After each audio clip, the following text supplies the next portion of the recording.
The thing is,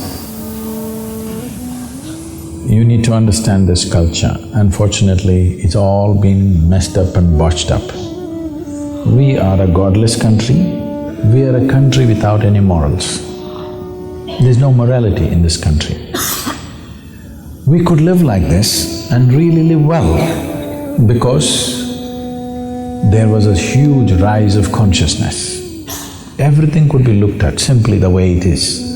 People were ruled by their consciousness, not by morality, not by the fear of punishment, simply by the sense of living.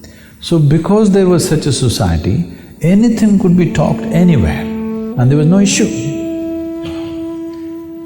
Well, that's not the condition right now, that's a different thing. But this is how this culture and this nation evolved.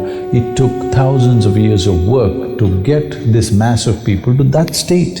But slowly that is changing because now we have taken in Western morality where something is good, something is bad, something is God, something is devil, something is high, something is low, something is pure, something is impure.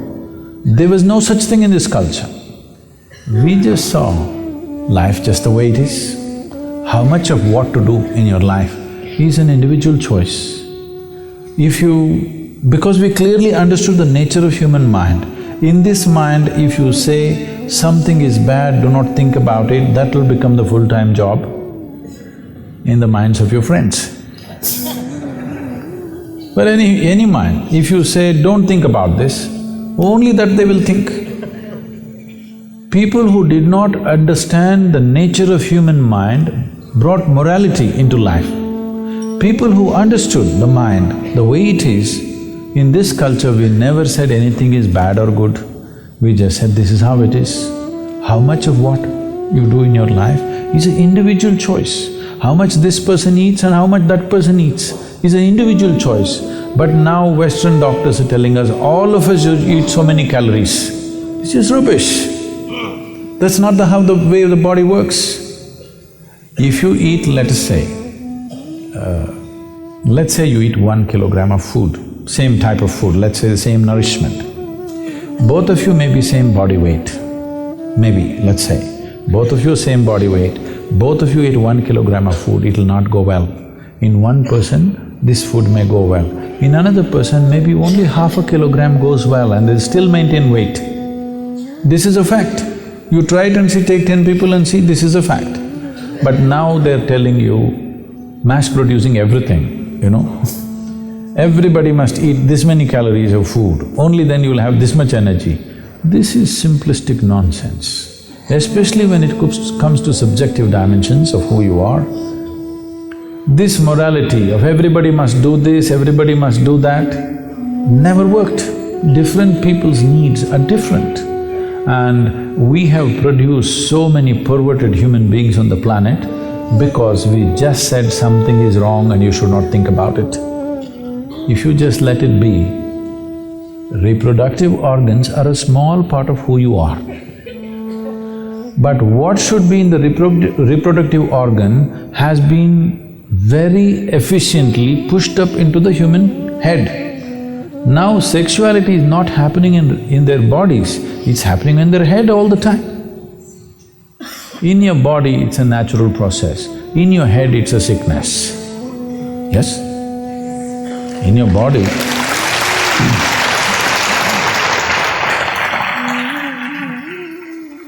it is just a natural process, we're all born out of it. There is nothing right about it, wrong about it, it's just one little aspect of our life. If we resist it, it'll rise into our head and now it looks like entire life is just about that.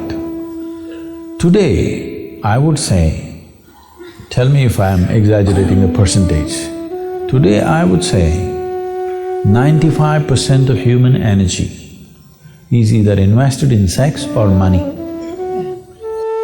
Even 95 is a conservative estimate. Yes, almost 100%. As money is in your pocket is good and nice, similarly if sex is in your body, it is nice.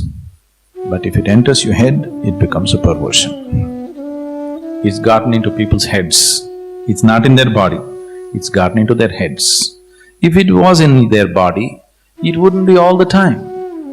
It would be only some time, isn't it? It's gotten into their heads and it's all the time. This is a disease. If you know how to keep money in your pocket and sex in your body, then you would live your life well. You got both these things into your head, now you can't live well.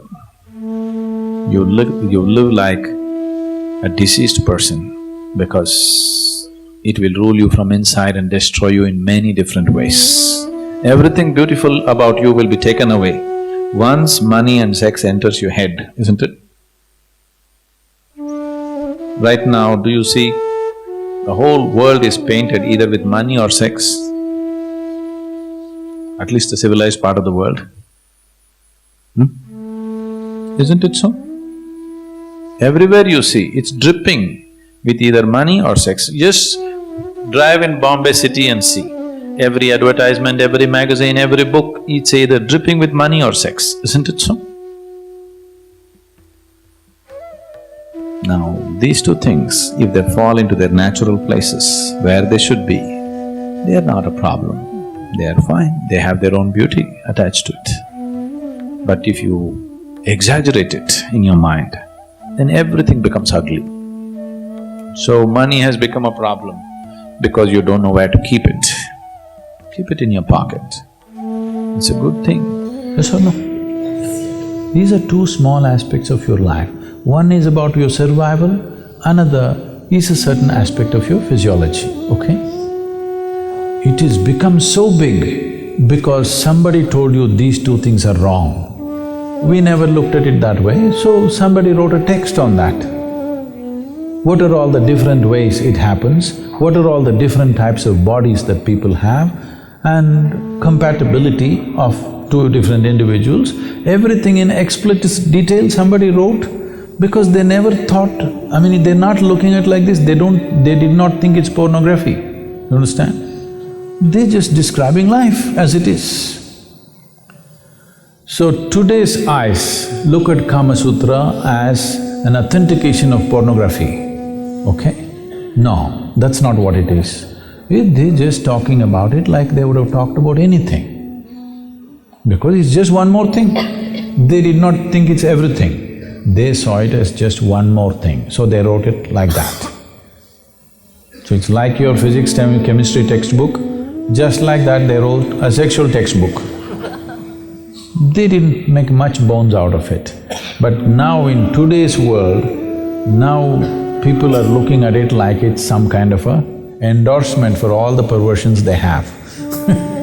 I was just talking to somebody who's some kind of an expert on the internet and stuff. I said, what's happening? Because I don't get to see anything except a bit of news and our own work all the time.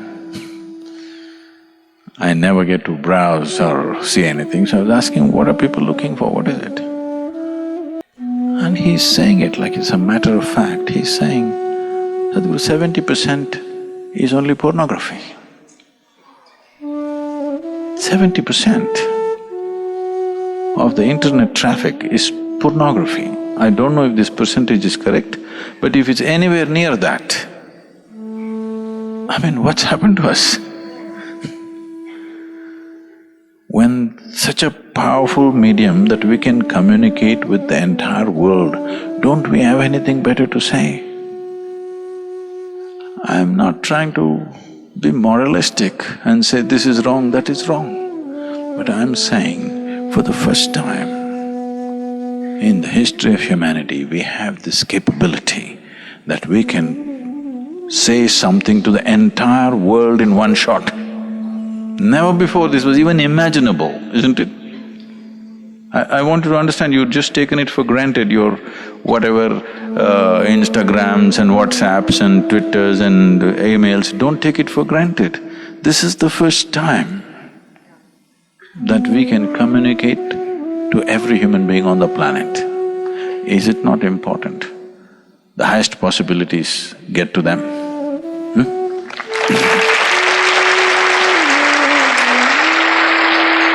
Today, the three biggest industries on the planet are, the first Number one industry is arms and armaments.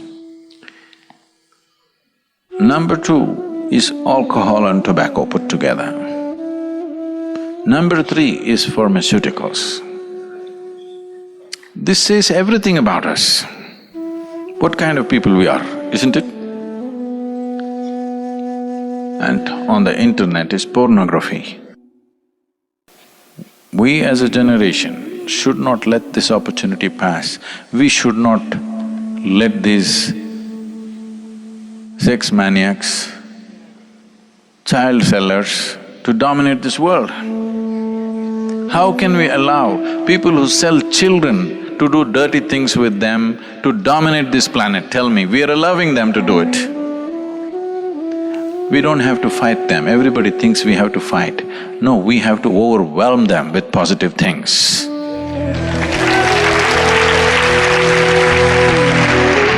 So is something wrong with money? What's wrong? We created it, isn't it? Otherwise we could have still continued our transaction in barter system. Because our transactions got complicated, barter became too tricky. We created currency. Currency became too tricky, so we created a card.